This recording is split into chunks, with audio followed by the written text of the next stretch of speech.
Good evening, everyone. It's my pleasure to welcome you all to the Library of Virginia this evening for what I'm sure is going to be an incredible program. My name is Vince Brooks. I'm the local records program manager at the library. And when my colleagues and I began planning this event, we thought maybe we'd get 100 people. We were never happier to be so wrong.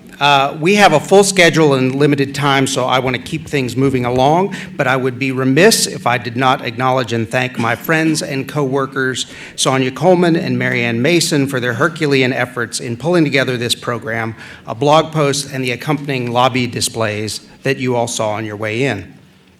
Additionally, our colleagues from Virginia Humanities, Karice Luck-Brimmer and Yehusef Medina, have been wonderful partners in planning this event. You'll meet both of them a little later in the program. But the real stars of tonight's event are our honored guests, the men and women who stood up on that day in June 1963, and even after getting knocked down, stood up again and again. It is a rare opportunity in life to meet and talk with people who made history. It was a great privilege for my colleagues and me as part of our planning to gather with tonight's panelists back in April in Danville. I know that the person coming up to the podium next shares that feeling of honor and appreciation for our panelists. Ladies and gentlemen, to say a few words before the screening, the director and producer of this evening's film, Mr. Jonathan Parker.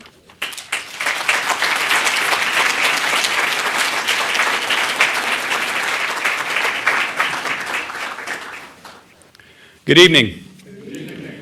I want to offer you our thanks and welcome from Danville, Virginia, and we appreciate you having us tonight. And we're just blown away by the crowd and that you would come out and take time to be with us. Tonight, we sit among heroes. We are going to mingle with icons, and we will meet real people that put their lives on the line to make a better world and a better home for themselves and the generations to follow. I'm fortunate enough to call them friends, and after tonight, you will as well. I want to thank you for the gift of your presence this evening and for lending your ears, your eyes, and your hearts to the civil rights movement that very much still needs our careful attention and our fearless support. I would like to introduce some dear friends tonight and the stars of tonight's program, if I will. When you hear your name, wave, stand, do a little dance, whatever you'd like, but make sure that you were seen. Miss Carolyn Wilson.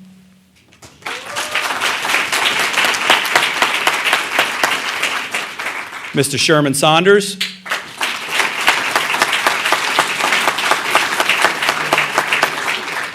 Mr. John Pinchback.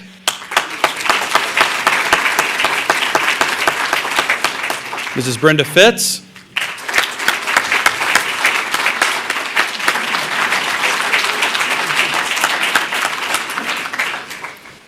Ms. Connie Cheney Carter.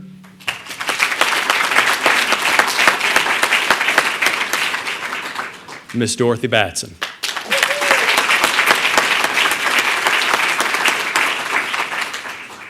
Each of the folks that I just introduced were either teenage protesters during the summer of 1963 or their parents were deeply involved in the movement, and in many cases, both were happening.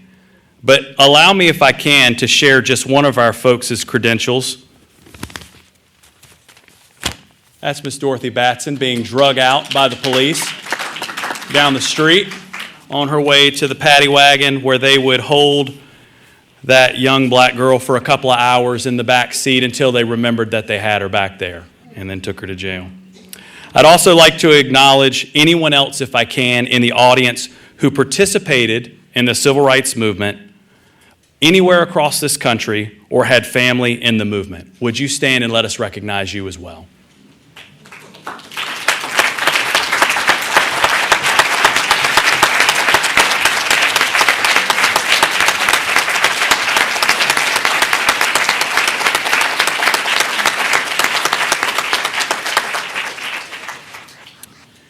That we are even here sharing space together in this room is a testament to the power of the civil rights movement and breaking the very real barriers that separated white and black people.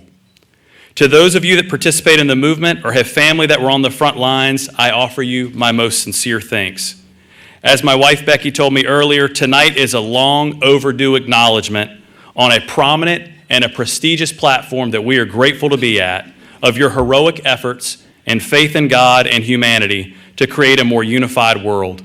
We honor your sacrifice and we say thank you. I would also like to recognize Karice Luck-Brimmer, who is credited as a historical consultant on this film, but in reality is so much more.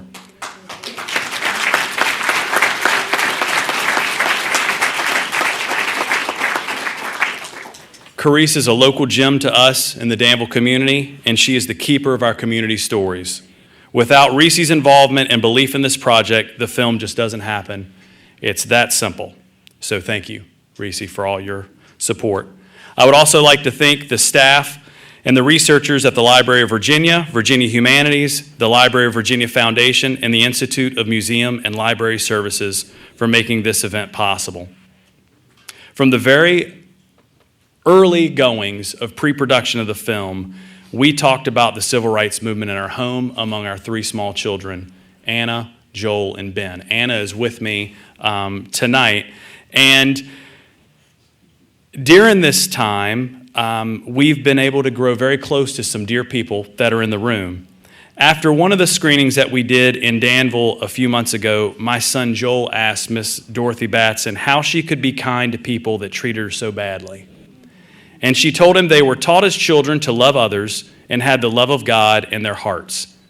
Once you've dealt with police brutality in the face of peaceful protests, turning the other cheek isn't just a theoretical exercise. From the bottom of my heart, I want to say thank you to each of you for sharing your lives and your hearts with my family and with the world. It's this bond between our youth and our elders that I think unlocks real potential. Children bring the energy, and elders bring the wisdom. And as you will see in the movement, that combination can bring about real change.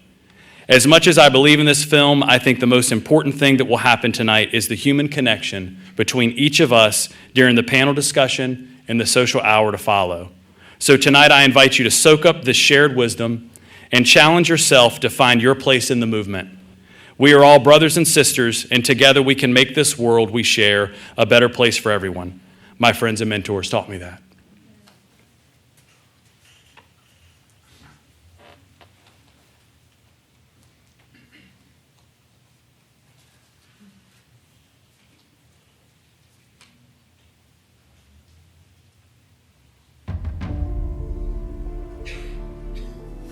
Everything happens when it's supposed to happen. I believe that.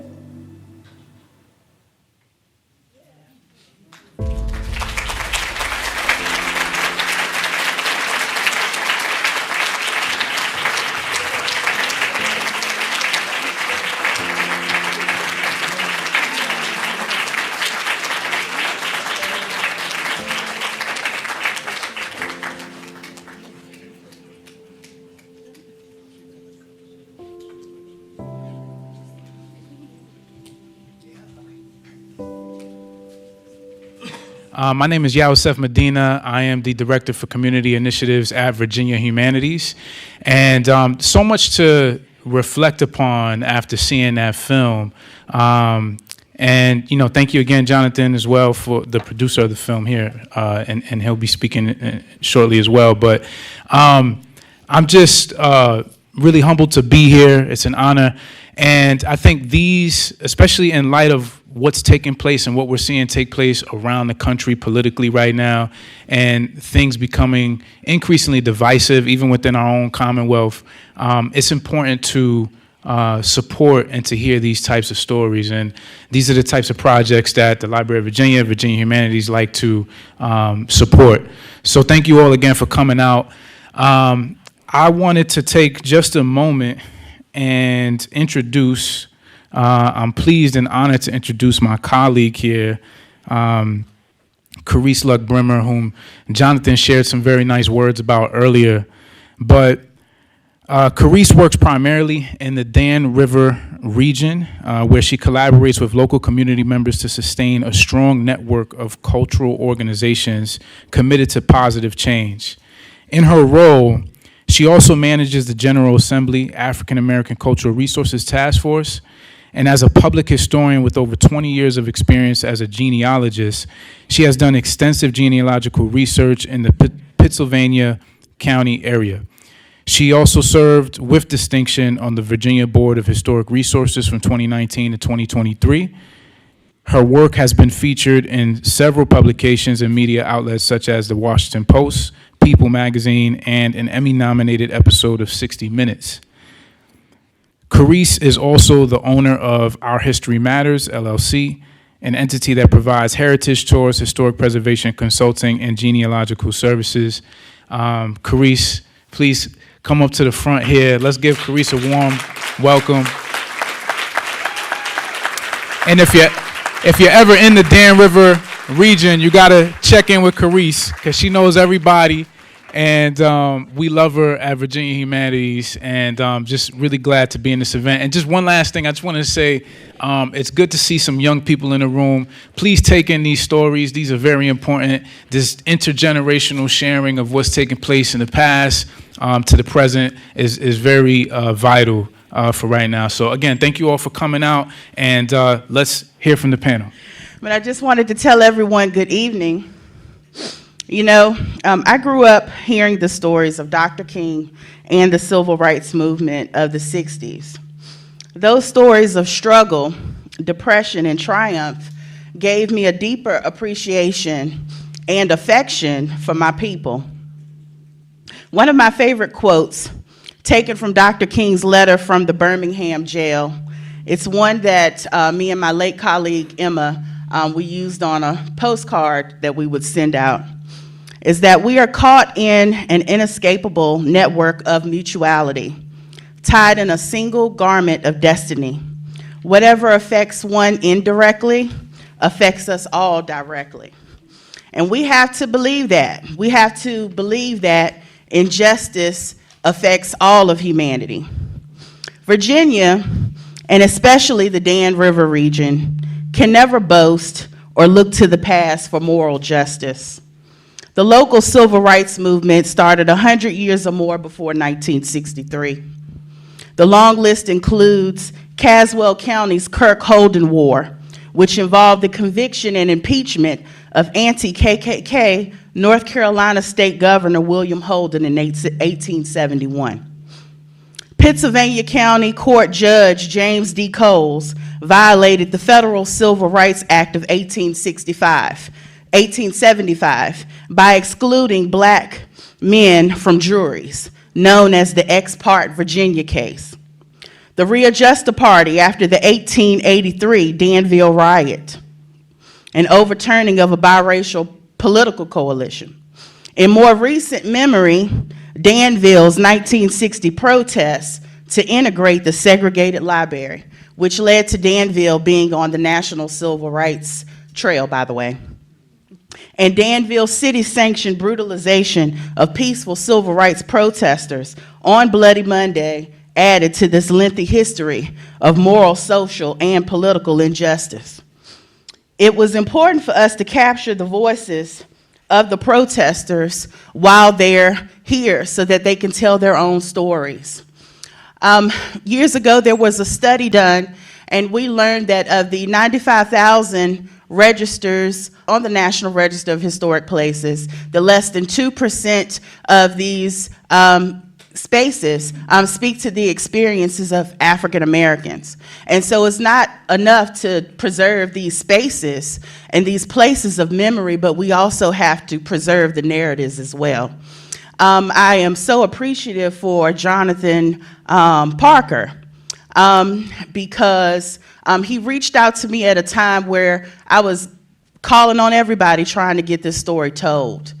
And he gave so much of himself and his own finances, and I said, okay, he's the real deal, and I'll work with him. You know, just being very protective over these stories. So we're gonna go right into this. The first question that I have is for Dorothy Moore Batson. Dorothy Moore Batson, she grew up in the Camp Grove community. If you know me, you know I always talk about Camp Grove and shout Camp Grove out, a historically black community within the city of Danville, because it's where I grew up. It's also, after years of genealogical research, I found that my ancestors were enslaved in the same community that I grew up in. And so Ms. Dorothy, she often talked about how with the segregationist era that was going on during the 60s, that she had to get out of Virginia. So she settled in New York, and years ago she moved back after retirement. And so I started to harass her, knocking on her door, sitting on the porch, can you tell me this? What do you know about this? Because she's one of the people that my grandfather often spoke of. And so, Ms. Dorothy, you often talk about the SCLC Citizenship School, where you taught people how to read and write during the movement. Can you tell us about your experiences with that, and how important it was during that time, especially when we had to deal with things like poll tax? Yes, I hate mics, I speak very loud, but anyway. Yes, that was probably the most rewarding participation that I had in the movement. I was the member of SCLC, which was Dr. King's organization. And by the way, I was the youngest member of his organization at that particular time. And we wanted to focus on having people to register to vote. And in the 60s, you had to know how to read and write, you had to pay a poll tax, and you had to take a test. So, of course, you could not take a test or vote, or register to vote, rather, because you could not read and write. So we opened up the Citizenship School, which was done at Loyola Baptist Church on Harbrook Street in Danville. And people were excited to come to the Citizenship School, and I was very excited to be a part of teaching them how to read and write. Not only was this good for them to register to vote, but now they could sign documents and sign their checks. No longer did they have to use an X and somebody else sign their name. So this was very, very rewarding, and like I say, it was probably the most rewarding participation that I had. Now, I enjoyed the marches. I didn't enjoy Officer Morris dragging me down the street, but all the other things that we did I enjoyed, but the most rewarding was the Citizenship School.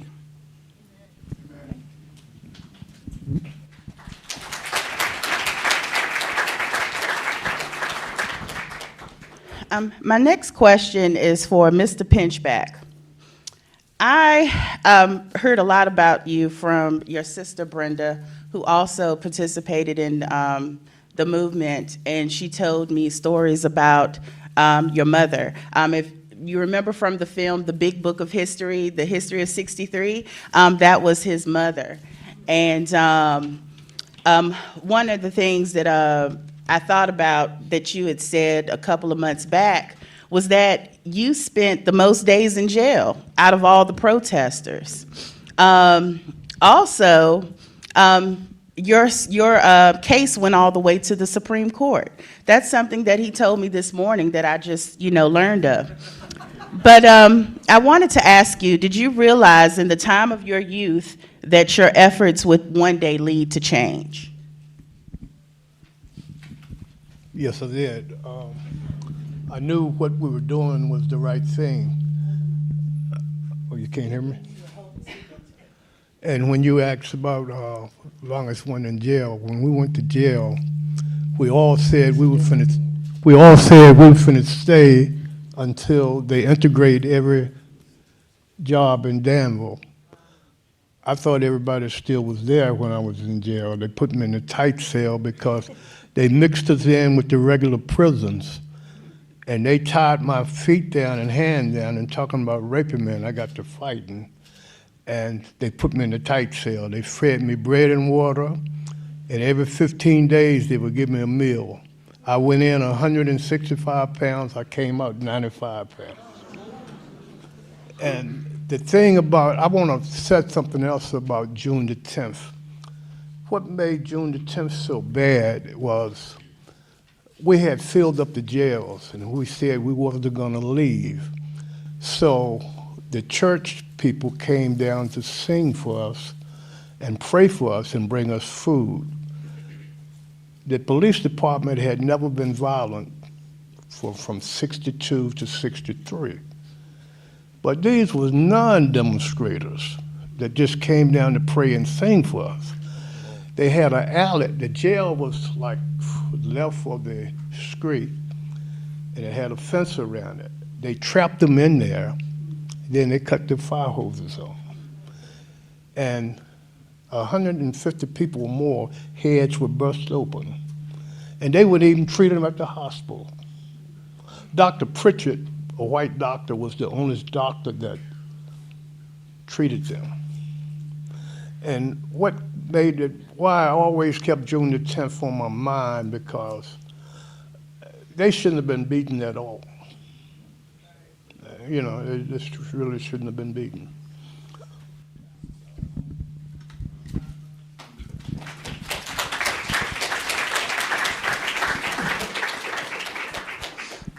Okay, my next question is for Ms. Connie Carter. Ms. Connie she also came out of the Camp Grove community. And although she didn't appear in the film, I know that, you know, just by seeing her name everywhere, I knew that it was important to get her story as well.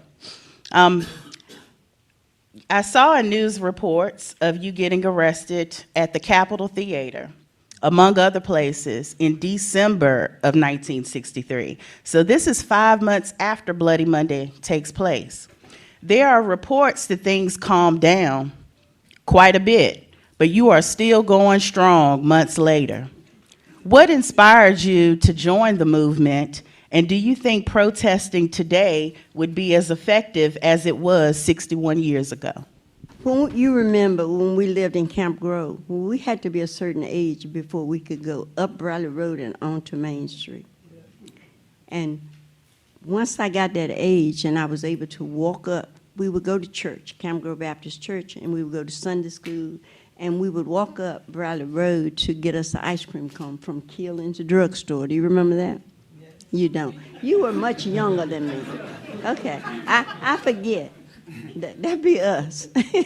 So anyways, and when we would go up there, the person that ran the drugstore would basically take our money and make us stand outside of the drugstore. But you could see the little white children sitting in there at the counter. And we thought we just was dressed just as well as they were dressed, and we wanted to go inside and sit down. But no, here's your ice cream. At first you had to give them your $1, your 50 cents or whatever it was. And then you come back and shove it at you and you go outside. The next one would come inside. So, and I just couldn't understand that. And I questioned it. I just didn't understand why they were children. That's all I could see. They were children, just like I was. My daddy said, that's just the way it is. That's just how the world is. But it just didn't sit right with me. So when the demonstration started, I asked my daddy, could I get involved? And he said no. I was 15 years old. I went anyway. I went to jail. And then I stayed in there because I didn't want to go home because my daddy was going to punish me. And then by that time, I was just bitten by the bug. I mean, I was there for all the meetings. It was just exciting is what it was. I wasn't scared at all. And I got arrested 5 times. And I was 15 years old. They was putting me through juvenile court, and they did family investigations because they were talking about taking us away from my mom and dad. So my dad punished me about 3 times. And then on the 4th time, he said, nah, he just couldn't stop me. And so he just let it, by the time I was 16, well, I got arrested when I wanted to see Martin Luther King, but I got arrested that same day. That's the Capitol Theater arrest right there, I believe. And then But I was just bitten by the bug. So I asked my dad, could I go to the March on Washington, because I didn't get to see Martin Luther King in Danville. And he said no. And one of his aunts bought me a ticket. And I snuck out the house in the middle of the night. The adults, most of the adults couldn't go, so whatever the kids wanted to do, they paid for it. And I got to go to the March on Washington. I didn't want to come home. That was my first, it was like walking in, it was like being in a movie, looking at a movie. The treatment that we got from the people that was in the D.C., the Maryland area was the first time we had ever been treated decently by a white person. They took us in their homes. They fed us, we swam in their pools, and we, for the first time, our eyes was open to what the world had to offer outside of Danville. That was it for me. I was just smitten.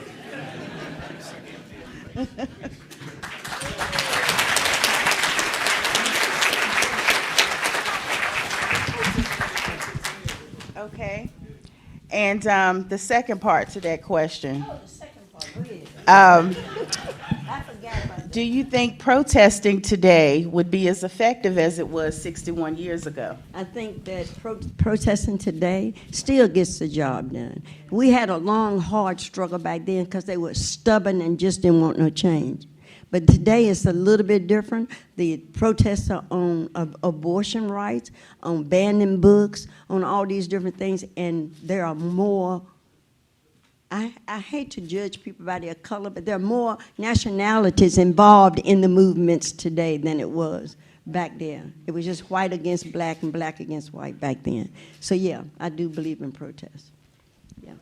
You know what one is?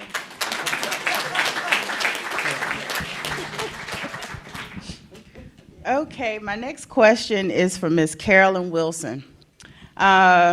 Before I knew Carolyn or knew her place in the movement, I had a girlfriend that would tell me that she didn't learn anything about Black history growing up. No one talked about it around the dinner table.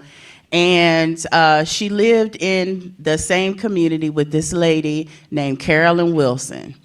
And it was Carolyn Wilson who would have Black history parties at her house every year to teach the youth in the community about where they come from. So, did your participation in the movement influence you to teach them? Why was it important for you to host these parties? Yes.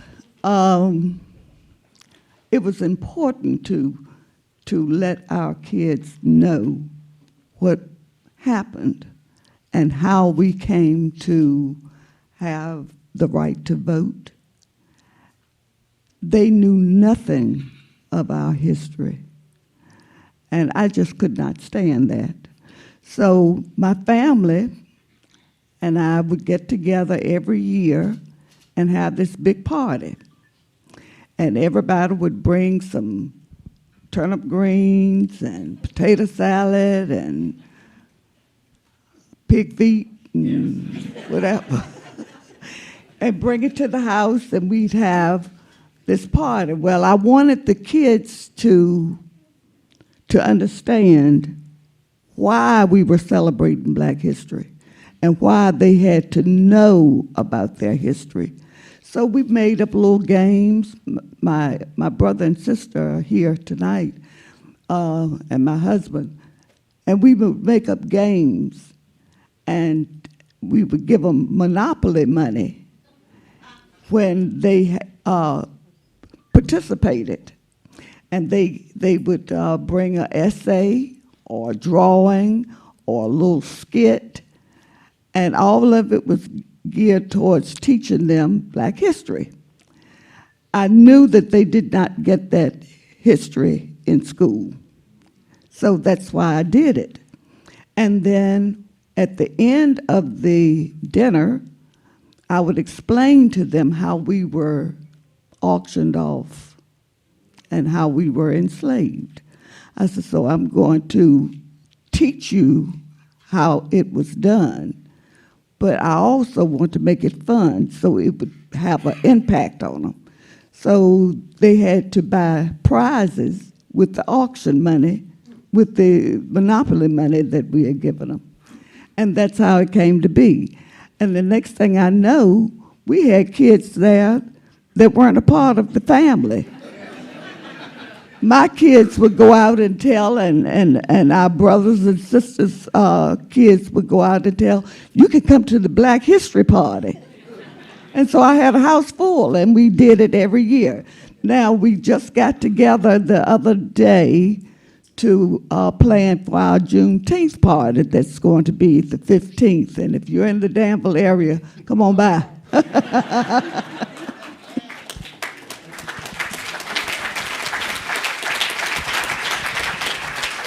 I do want to say to all of you, I appreciate you coming out to hear and see what was happening during the movement. A lot of folks don't know about the movement.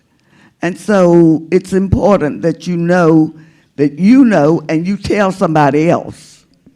That's how it's done. And have parties at your house. Really, have parties, get-togethers, dinners, whatever it takes. And you may not, and you may not know it, but your kids would really love to hear about it. They really love to hear about it. So do that, and you'll do your part in being in the movement.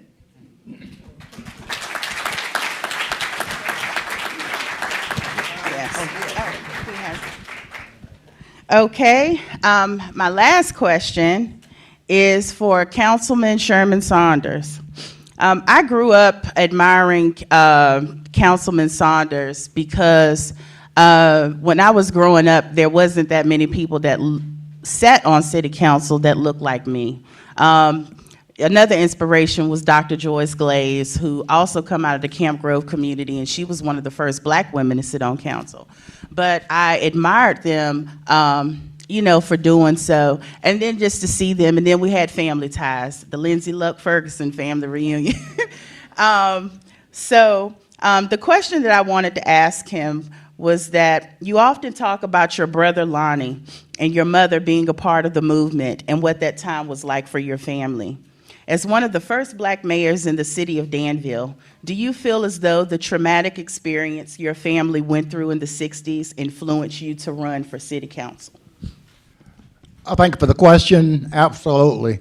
That did influence me to run for city council. I'm very proud of my parents, my dad, my mom, for all they did in raising my brother and me.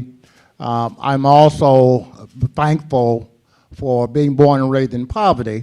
I'm also thankful to have the chance to have met Dr. Martin Luther King.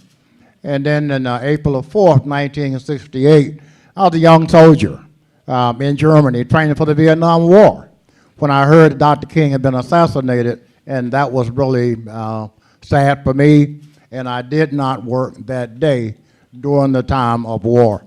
My brother, Lonnie, was 2 years older than I am, excuse me.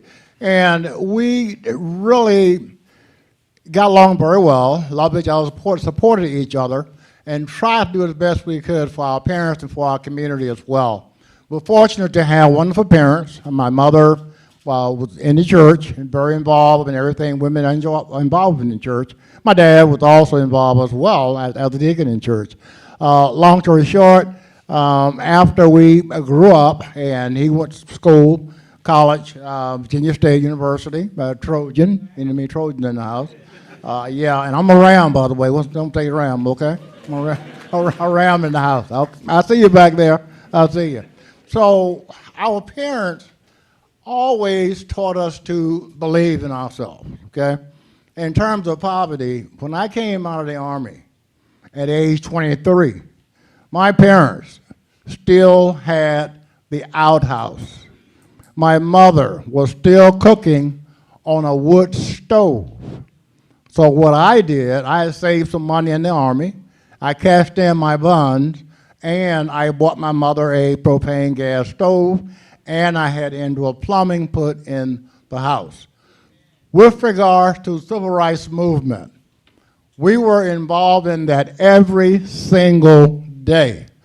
And for me, I would have to say again, it started with my mother, because in the first grade of school, I said to her, you know, I'm tired of wearing these bib overalls and Rogaine shoes. I want to take peanut butter, you know, and cracker sandwiches like my friend, and I want bologna sandwiches. And my mother said to me, Sherman, I pray to God you understand one day, it's not what you eat, as long as it's good for you. It's not what you wear, as long as your clothes are clean. And she said to me, Sherman, ain't nobody no better than you. Oh, that felt good. And she ended by saying, and Sherman, you ain't no better than nobody else. 6 years old is when she told me that. 6 years old is when my mother told me that. I remember it today as if she told me this morning. Having served, thank you so much. Having served on city council, and I do appreciate that, how I got there is very, very interesting. My mother was also, again, in the civil rights movement. My brother Lonnie was arrested twice here in Danville. When then my mother was arrested, and when Dad went to post her bond to come out of jail, my mother said to Dad, you know, I'm not coming out. What do you mean? Said, as long as I'm here, you know, it's more time they got to think about how wrong this is, and there's less room for somebody else. So she stayed in jail. So he walked around and told my brother, who was also in jail, locked up, he said, okay, Lonnie, I posted your bond. You can come out now. My brother said, Dad, I don't want to come out. He said, why not? He said, all my friends in here, and I don't want to leave them. We came in together, and we should leave together. So he stayed in as well. My mother, so much I want to say, but, you know, in terms of being involved, being arrested, getting people to take a stand, you know, my mother was arrested with 4 other women and a GI, government issue, okay, military person. And his name was Buford Holt. He came home from Fort Bragg, okay, in his military uniform, and he saw 5 women going to march. And he said, what's going on? And they told him. So he said, I'm going to march too. So he joined the 5 women marching in his Army uniform. We wrote a song about him, Mr. Luck-Williams. I'm a demonstrating GI from Fort Bragg. The way they treat my people make me mad. You know that I couldn't sit still because my home is in Danville.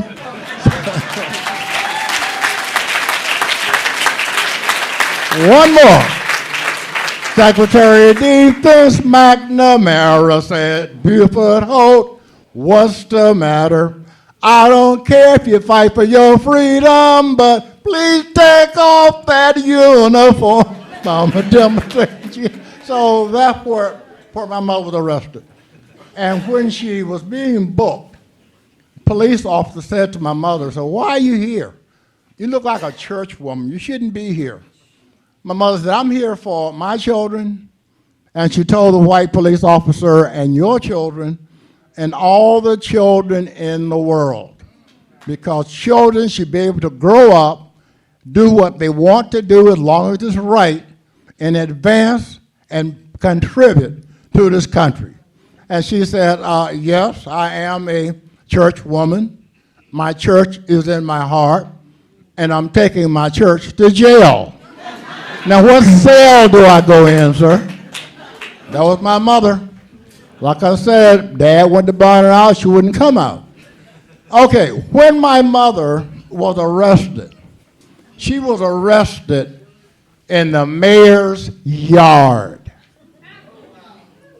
In the mayor's yard. 45 years later, her son becomes the mayor of the same city that put her in jail. 45 years later. I want to thank God, my mother, all the voters, all the supporters, people I know, people I don't know. I want to say thank you to them, okay? I am not here. I've done nothing on my own volition. But remember that I can do anything I want to do, as this good-looking 5-year-old guy was told. And God and my mother and others helped that to come true. Thank you so much.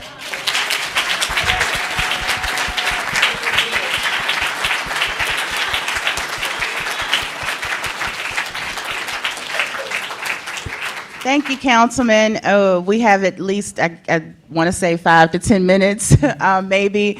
We know we have a lot of people and possibly a lot of questions, so the staff is going to be coming around with the mic for whoever wants to have a question, followed by a reception in the lobby where you can mingle with the panelists. If you have a question, please feel free to raise your hand. Yeah. Question I would thank you. I was born in 1963. I was born in a hospital here called St. Philip's Hospital. Folks are here from Richmond, you know what St. Philip's was. So I can say thank you, folks, because in 1983, 1988, I got a chance to become an occupational therapist. I was in the School of Occupational Therapy here at VCU. So I thank you for giving me an opportunity to be a healthcare professional.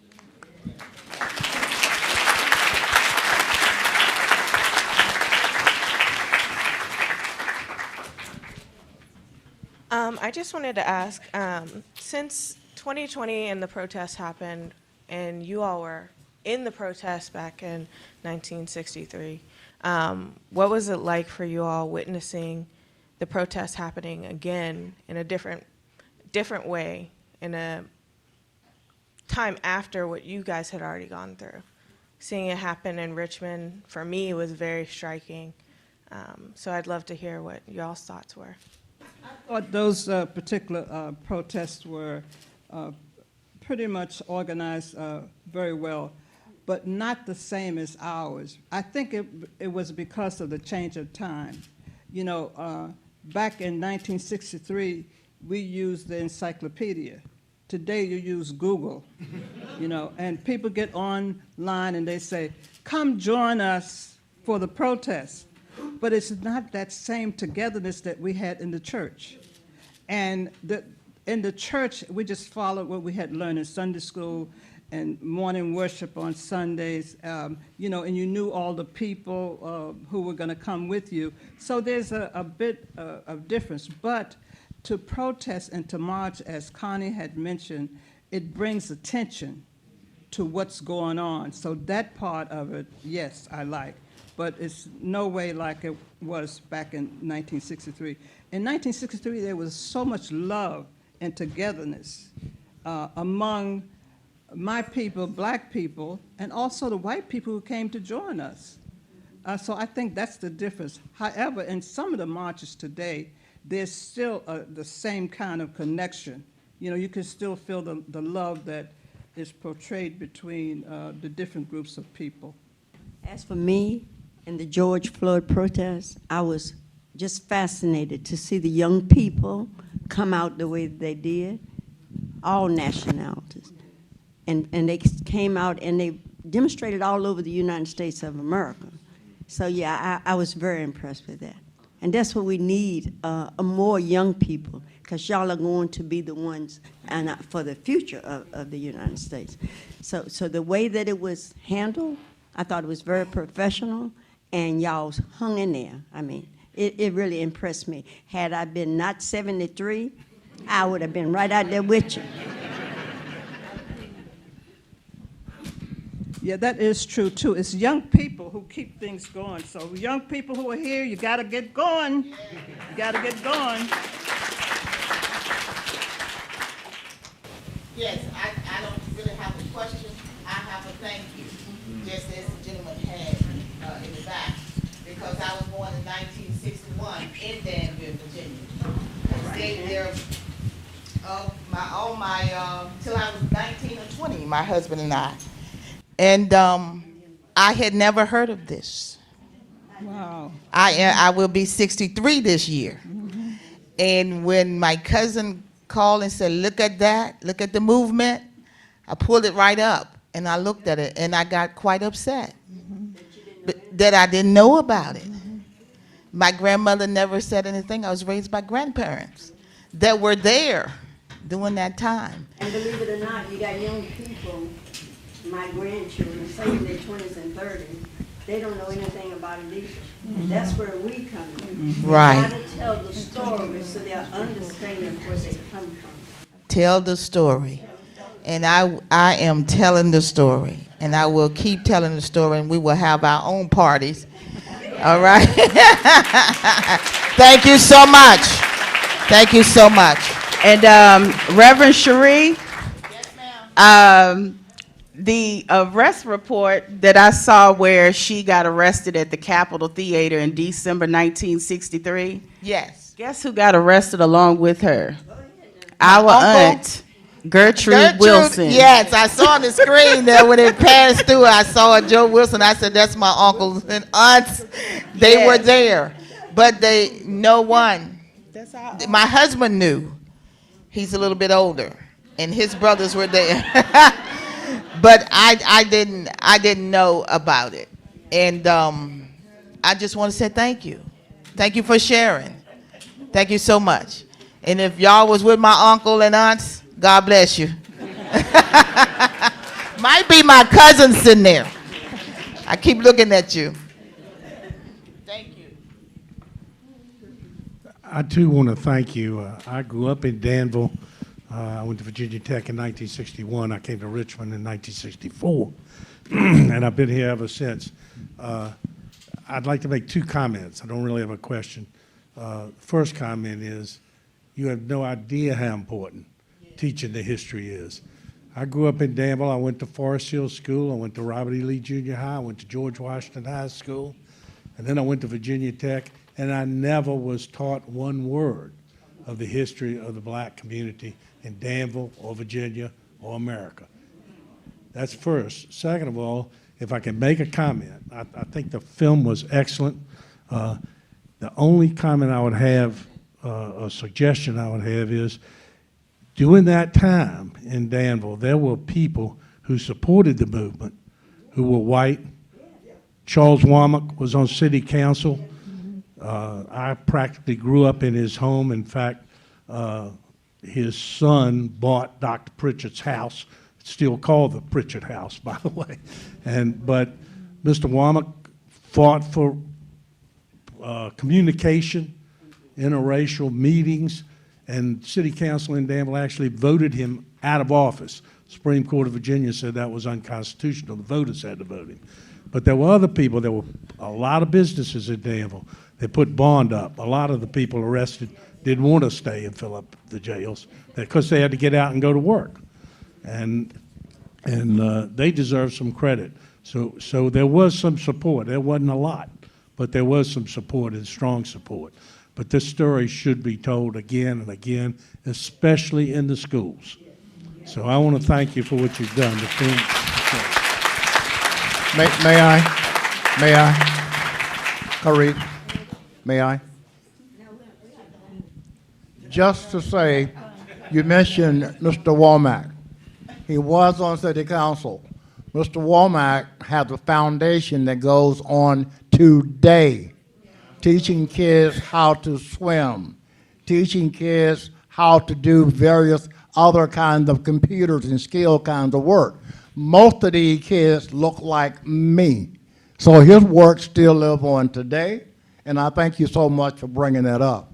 I also, while I got the mic, want to thank my bride of 51 years, for being here, okay? And I want to thank my friend Jim Schuyler, the Harvard Law School graduate who came here as well. Thank you, Jim. Thank you.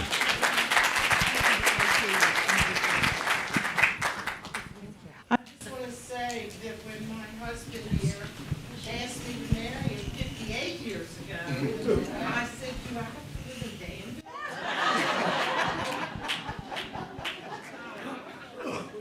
I just wanted to follow up because I also went to Forest Hill. And my name is Eve Belinda Herper Crawley, and my grandfather is Ernest Howard Smith. And when you see that projection of the arrest, and I see you all nodding because you know who my grandfather is. He was the second person in line being arrested. He was 37 years old. The vast majority of you were in your teens, 17 and 16. And if you look at any of those pictures of folks sitting on the steps, it is my grandfather who is standing out front leading folks in song while my cousin Lawrence G. Campbell is on the inside leading folks who are confronting the police. It is a phenomenal story. I grew up with it as a child, sitting at that dinner table with knowing that Dr. King was coming to town and that Bishop Campbell was going to pick him up and that my grandfather, the taxi driver was going to be escorting them from house to house to Miss B's house where they stayed and all of the other locations where people prepared food. I grew up in Bible Way Church. I think you, Miss Luck, is related to Reverend Luck, and I'm not sure if you're one of the Lucks from Camp Grove. Reverend Luck. All right. And so Danville is my home, and I'm so proud of what we've done. My life has been enriched by these folks. I never would have gone to college had it not been for Lawyer Williams and Ruth Harvey Charity. When I decided I wanted to go to college, we didn't have any money. I lived on West End Avenue next to you, Mr. Pinchback. That's right. That's right. And old man Pinchback lived across the street. That's right. So, Danville, I just thank you all for what you've done and what you've contributed to the state of Virginia. And our story doesn't just stop here in Virginia. Our story is all across the United States. I wrote a book. I thank the State Library of Virginia for buying it. But my book is about Danville, Virginia. And it's upstairs on the 3rd floor in the Rare Books collection. So much for that.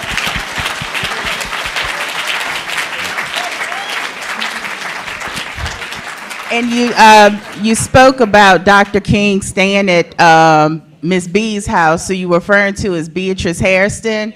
I first got acquainted with Miss Beatrice Hairston. I didn't know her, but I read her account. She wrote one of the first books on African-American history within the city. And so sitting right there in the pink is her granddaughter, Pamela Hairston, who's an attorney in D.C.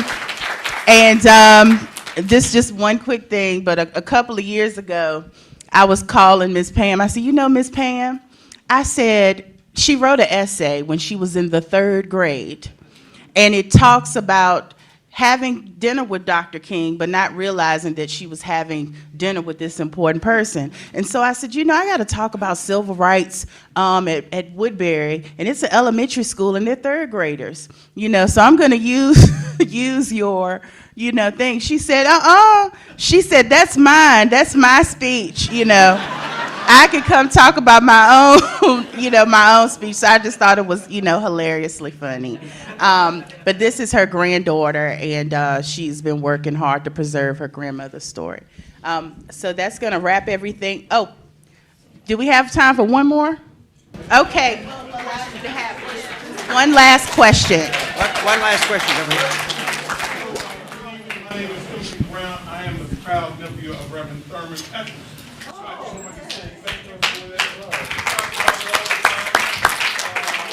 Today's his birthday. He is 77 years old.